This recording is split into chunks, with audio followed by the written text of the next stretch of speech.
Hello साथियों, welcome to planet 4। आप सभी को प्लेनेट 4 विक्रम का नमस्कार। अमेरिका ने जापान और यूरोपीय यूनियन के साथ ट्रेड डील करके भारत को साफ और सीधा संदेश दे दिया है। अब भारत के पास वक्त बेहद कम है, उल्टी गिनती शुरू हो चुकी है और हर हाल में 1 अगस्त से पहले अमेरिका के साथ ट्रेड डील फाइनल करनी ही होगी, क्योंकि अब गेम टाइम नहीं बचा है। यूरोप और जापान के मामले में डोनाल्ड ट्रंप जिस तरह से घुटनों पर आ चुके हैं, अब ये साफ दिखने लगा है कि भारत के सामने भी उन्हें झुकना पड़ेगा। लेकिन कहानी में ट्विस्ट ये है कि भारत अब किसी भी शर्त को आंख मूंद कर मानने के मूड में नहीं है और शायद यही वजह है कि ट्रेड डील में देरी होती जा रही है। अब बात उस धमाकेदार डील की जो अमेरिका और यूरोप के बीच फाइनल हो चुकी है। ये डील अपने आप में भारत के लिए बहुत बड़ी खबर है, लेकिन रुकिए, यहां जानना जरूरी है कि आखिर अमेरिका ने यूरोप पर कितने प्रतिशत का टैरिफ लगाया था, पहले कितना था और अब कितना हो गया। सवाल यह भी है कि इस डील के बदले यूरोप ने अमेरिका को कौन कौन से फायदे दिए हैं, कौन से सेक्टर खुले हैं, कितने डॉलर का निवेश यूरोप अब अमेरिका में करने जा रहा है और कितने अरब डॉलर का ऊर्जा अब यूरोप सीधे अमेरिका से खरीदने वाला है। और सोचिए जरा, अगर ये डील नहीं होती, अगर यूरोप और अमेरिका के बीच ये समझौता नहीं बनता, तो फिर यूरोप के पास कौन सा प्लान बी तैयार था, उसके बारे में भी जानेंगे। अब एक नजर डालते हैं इस बात पर कि साल 2024 में अमेरिका और यूरोप के बीच कितने डॉलर का व्यापार हुआ था। आंकड़े चौंकाने वाले हैं। इसके बाद जानेंगे अमेरिका का नया बयान, जो उसने 1 अगस्त की टैरिफ डेडलाइन को लेकर दिया है। ये बयान अब सीधे तौर पर उन देशों को चेतावनी की तरह लिया जा रहा है जो अब तक चुप बैठे थे। और वीडियो के अंत में बात करेंगे भारत और ब्रिटेन के बीच हुई उस ऐतिहासिक ट्रेड डील की, जिसमें दोनों देशों को क्या क्या बड़े फायदे मिलेंगे, भारत के किन किन सेक्टरों को सबसे बड़ा बूस्ट मिलने जा रहा है और आखिर वो कौन कौन सी चीजें हैं जो अब आम भारतीयों के लिए सस्ती हो जाएंगी। तो आइए अब इस पूरी कहानी को बेहद विस्तार से समझते हैं।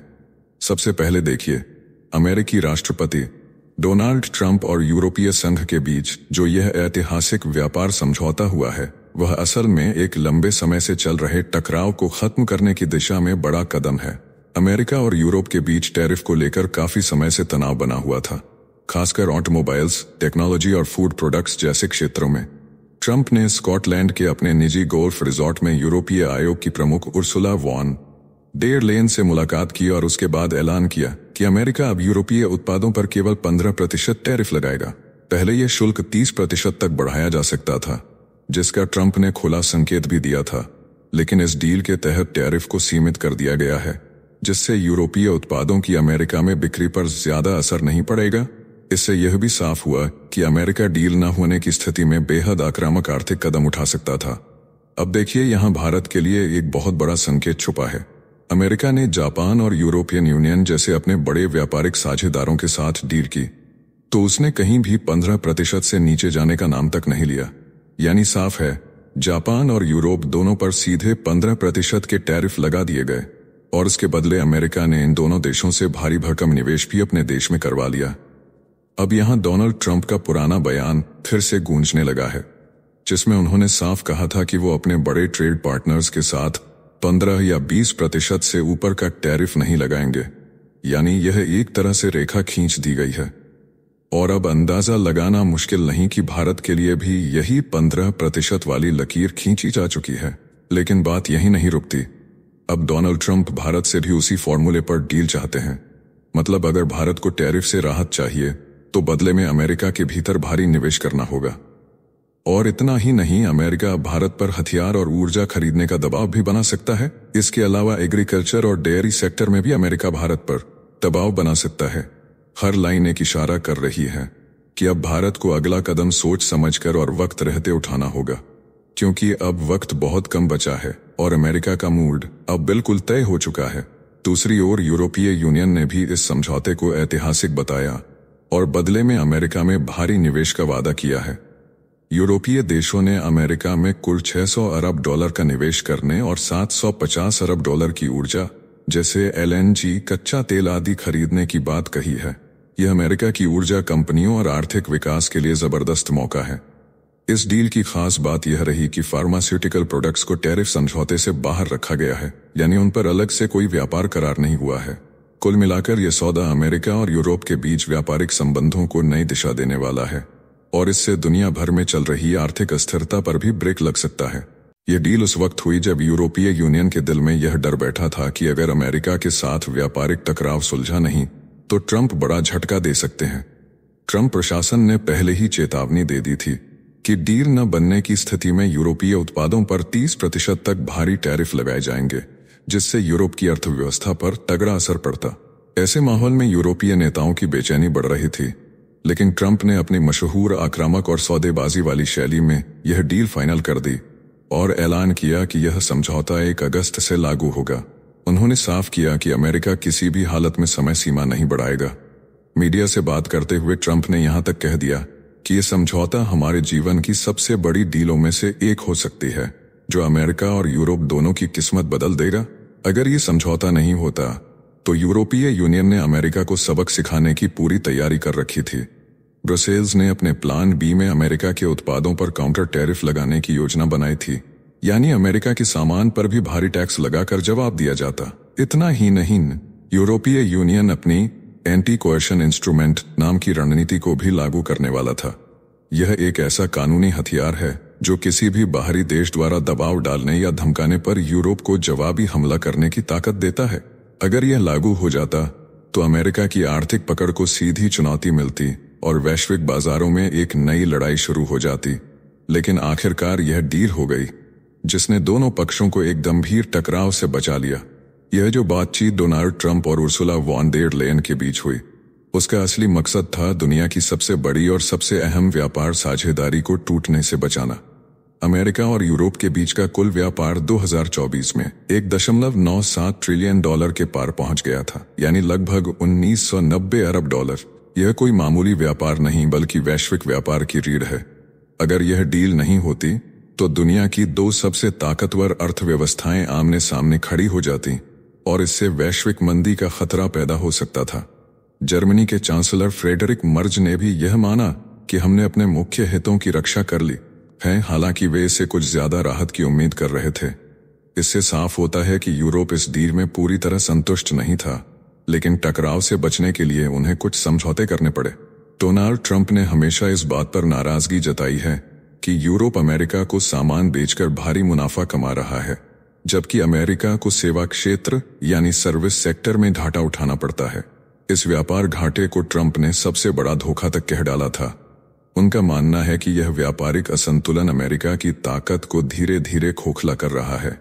लेकिन अब जब यह डील हुई है तो ट्रंप ने इसे अपनी जीत के रूप में पेश किया है। उन्होंने साफ कहा कि यह कोई सामान्य समझौता नहीं बल्कि डोमिनेशन की शुरुआत है, यानी अब अमेरिका सिर्फ तालमेल से नहीं बल्कि अपनी शर्तों पर कारोबार करेगा। वहीं यूरोप ने भी डील को सम्मानजनक रूप से स्वीकार किया है, जिससे दोनों पक्षों की साख बनी रही। इस पूरी घटना ने साबित कर दिया कि ट्रंप अभी भी वैश्विक व्यापार की बिसात पर मास्टर स्ट्रोक मारने का मादा रखते हैं। अब जरा गौर से समझिए, जो अमेरिका ने 1 अगस्त की डेडलाइन तय कर दी है, वो अब सिर्फ एक तारीख नहीं बल्कि एक सख्त चेतावनी बन चुकी है। इस तारीख के बाद दुनिया के हर देश पर अलग अलग निर्धारित टैरिफ लागू कर दिए जाएंगे। और अब जान लेते हैं कि इस एक्सटेंशन को लेकर अमेरिका ने क्या रुख अपनाया है। डोनाल्ड ट्रंप ने अब साफ कर दिया है कि अमेरिका की व्यापार नीति अब नरमी नहीं बल्कि कड़े फैसलों से चलेगी। जो देश अब तक अमेरिकी टैरिफ पॉलिसी को हल्के में ले रहे थे, उनके लिए ट्रंप ने चेतावनी की घंटी बजा दी है। 1 अगस्त से अमेरिका सभी देशों पर निर्धारित फिक्स टैरिफ लगाने जा रहा है और इस बार कोई एक्सटेंशन या मोहलत नहीं मिलेगी। अमेरिकी कॉमर्स सेक्रेटरी हॉवर्ड लुटनिक ने खुले मंच पर फॉक्स न्यूज से बात करते हुए कहा है कि कस्टम विभाग 1 अगस्त से सीधे वसूली शुरू कर देगा। कोई ग्रेस पीरियड नहीं होगा, कोई रहम नहीं मिलेगा। मतलब साफ है, अब जो देश अमेरिका के साथ व्यापार करना चाहते हैं उन्हें ट्रंप की शर्तों पर झुकना होगा। अमेरिका का यह फैसला ग्लोबल ट्रेड सिस्टम के लिए एक बड़ा झटका है और इससे कई देश सकते में हैं। ब्रिटेन, जापान, वियतनाम, इंडोनेशिया और फिलीपींस जैसे देश पहले ही ट्रंप से समझौता कर चुके हैं ताकि 30% की भारी टैरिफ से बचा जा सके। उन्होंने 10% की बेस दर से ज्यादा टैरिफ स्वीकार कर लिया है, क्योंकि उन्हें पता था कि अगर ट्रंप नाराज हुए तो सीधा 3 गुना टैरिफ लग सकता है। अब यूरोप भी इस दबाव में आकर समझौता कर चुका है। पूरी दुनिया में ट्रंप का यह संदेश फैल चुका है कि अब विश्व व्यापार की बागडोर व्हाइट हाउस में है और फैसले ट्रंप की मर्जी से ही लिए जाएंगे। ये सिर्फ एक व्यापार नीति नहीं बल्कि शक्ति प्रदर्शन है। एक ऐसा ऐलान कि जो अमेरिका से डील नहीं करेगा वो भुगतेगा। यही है ट्रंप की नई दुनिया, जहां नियम भी अमेरिका बनाएगा और सजा भी अमेरिका ही तय करेगा। अब जरा समझते हैं कि भारत और ब्रिटेन के बीच जो व्यापार समझौता हुआ है उसमें दोनों देशों को कौन कौन से फायदे मिलेंगे। भारत और ब्रिटेन के बीच जो नया व्यापार समझौता हुआ है उसे सिर्फ एक आम डील समझना बहुत बड़ी भूल होगी। ये समझौता असल में दो बड़ी वैश्विक ताकतों, भारत और यूनाइटेड किंगडम के बीच भरोसे, समानता और भविष्य की साझेदारी का संकेत है। इस समझौते का लक्ष्य 2030 तक दोनों देशों के बीच व्यापार को 112 अरब डॉलर से भी ज्यादा तक ले जाना है। इसका सबसे बड़ा फायदा ये होगा कि ब्रिटेन की कंपनियां अब सीधे भारत जैसे 1 अरब 40 करोड़ लोगों के विशाल और विविधता भरे बाजार में कदम रख सकेंगी। वहीं दूसरी तरफ भारत को यूनाइटेड किंगडम के प्रीमियम यानी अधिक गुणवत्ता वाले और भुगतान करने वाले ग्राहकों तक सीधी पहुंच मिलेगी। यह एक तरह से दोनों तरफ जीत वाली स्थिति होगी, जहां दोनों देश अपने अपने उद्योगों और उत्पादों को एक नए ग्राहक वर्ग तक पहुंचा सकेंगे। इस समझौते का सबसे बड़ा फायदा भारत के श्रम प्रधान यानी मेहनत आधारित उद्योगों को होगा, जैसे कपड़ा, चमड़ा, आभूषण, समुद्री उत्पाद और इंजीनियरिंग सामान। इन सभी क्षेत्रों का 99% निर्यात अब ब्रिटेन में बिना किसी टैक्स या शुल्क के जा सकेगा। इसका मतलब है कि भारतीय कंपनियों को अब अपने सामान को ब्रिटिश बाजार में बेचने में कम खर्च आएगा और मुनाफा ज्यादा होगा। इसके साथ ही कृषि और प्रोसेस्ड फूड जैसे क्षेत्रों में भी क्रांतिकारी बदलाव आएगा। लगभग 95% कृषि निर्यात अब बिना टैक्स के ब्रिटेन भेजे जा सकेंगे। इसका मतलब है कि भारतीय किसानों को वहां अपने अनाज, फल, सब्जी, मसाले, चाय, कॉफी आदि के लिए बेहतर दाम मिलेंगे और उनकी आमदनी बढ़ेगी। छोटे किसानों से लेकर बड़ी एग्रो कंपनियों तक सबके लिए यह समझौता नए रास्ते खोलेगा।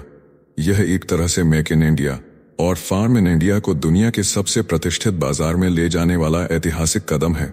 भारत और ब्रिटेन के बीच हुए इस व्यापार समझौते का सबसे बड़ा फायदा भारतीय पेशेवरों को मिलेगा। अब भारत के नर्स, अकाउंटेंट, डेंटिस्ट और आर्किटेक्ट जैसे प्रोफेशनल्स को सीधे ब्रिटेन में काम करने की मंजूरी मिल जाएगी, यानी उन्हें अब बार बार योग्यता सिद्ध करने या लंबी प्रोसेस से नहीं गुजरना पड़ेगा। इसके लिए दोनों देशों ने 36 महीनों की समय सीमा तय की है, जिसमें सभी जरूरी प्रक्रिया पूरी करनी होगी।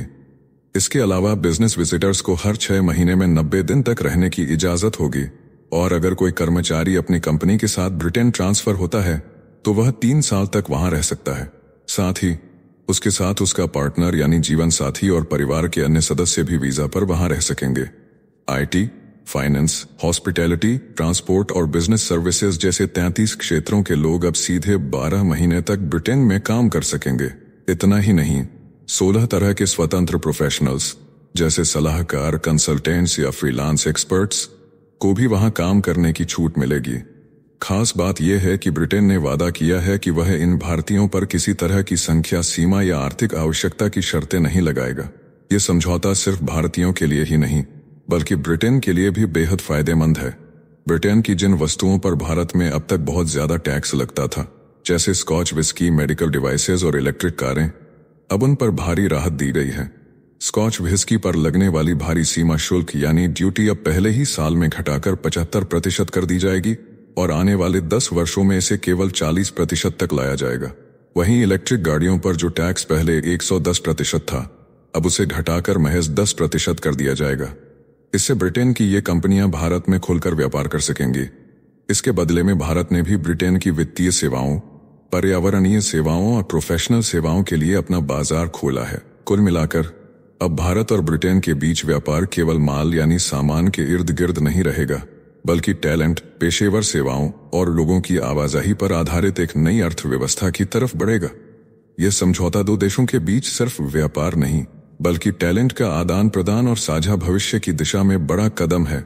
इसी के साथ भारत और ब्रिटेन के बीच हुए इस व्यापार समझौते के बाद अब भारतीय उपभोक्ताओं के लिए कई ब्रिटिश चीजें सस्ती हो जाएंगी, जैसे ब्रिटेन के बने हुए केक, पेस्ट्री, चॉकलेट, डॉग और कैट फूड, शैम्पू, क्रीम, साबुन, डिटर्जेंट और घरेलू उपकरणों पर जो टैक्स यानी ड्यूटी पहले लगती थी, अब उसे या तो पूरी तरह खत्म किया जा रहा है या धीरे धीरे कम किया जाएगा। उदाहरण के लिए चॉकलेट पर जो 33% ड्यूटी लगती थी वह अगले 7 सालों में पूरी तरह हट जाएगी। इसी तरह पेस्ट्री और प्रोटीन वाले खाद्य उत्पादों पर अगले 10 सालों में टैक्स में छूट दी जाएगी। माइक्रोवेव ओवन को तो समझौते के पहले ही दिन से टैक्स फ्री कर दिया गया है, यानी वह अब और भी सस्ते मिलेंगे। वॉशिंग मशीन और एयर कंडीशनर पर जो 22% का टैक्स था, वह अगले 10 सालों में पूरी तरह हट जाएगा। इन चीजों से आम उपभोक्ताओं को राहत मिलेगी और घरेलू बजट पर बोझ थोड़ा कम होगा। इसके अलावा कुछ खास औद्योगिक चीजें जैसे silver bars, ferrous scrap, waste paper और टर्बोजेट इंजन पर भी टैक्स में छूट दी गई है। टर्बोजेट इंजन जो हवाई जहाजों में इस्तेमाल होता है, उस पर जो 8.25% टैक्स लगता था, वह भी 7 सालों में खत्म कर दिया जाएगा। ब्रिटेन से आने वाली महंगी शराब जैसे विस्की, जिन और वोडका पर भी टैक्स में राहत दी गई है, लेकिन यह छूट सिर्फ उन्हीं बोतलों पर मिलेगी जिनकी कीमत $6 से ज्यादा है, यानी यह राहत सिर्फ महंगी शराब के लिए होगी। सस्ती शराब अब भी महंगी ही रहेगी। ध्यान देने वाली बात यह है कि भारत ने इस समझौते में कई संवेदनशील और जरूरी उत्पादों जैसे चाय, कॉफी, गोल्ड बार और सॉसेज को डील से बाहर रखा है। इसका मतलब है कि भारत ने एक संतुलित रणनीति अपनाई है, जिसमें विदेश व्यापार के लिए दरवाजे तो खोले हैं, लेकिन घरेलू उत्पादकों और किसानों की आत्मनिर्भरता को सुरक्षित रखा है। यह समझौता विदेशी सामान को भारत में लाकर हमारी जरूरतें पूरी करेगा, लेकिन साथ ही देश की अर्थव्यवस्था और लोकल व्यापार को कमजोर नहीं होने देगा। इस वीडियो में फिलहाल इतना ही। जल्द मिलते हैं एक और नई अपडेट के साथ। जाने से पहले वीडियो को लाइक करके चैनल को सब्सक्राइब कर लें।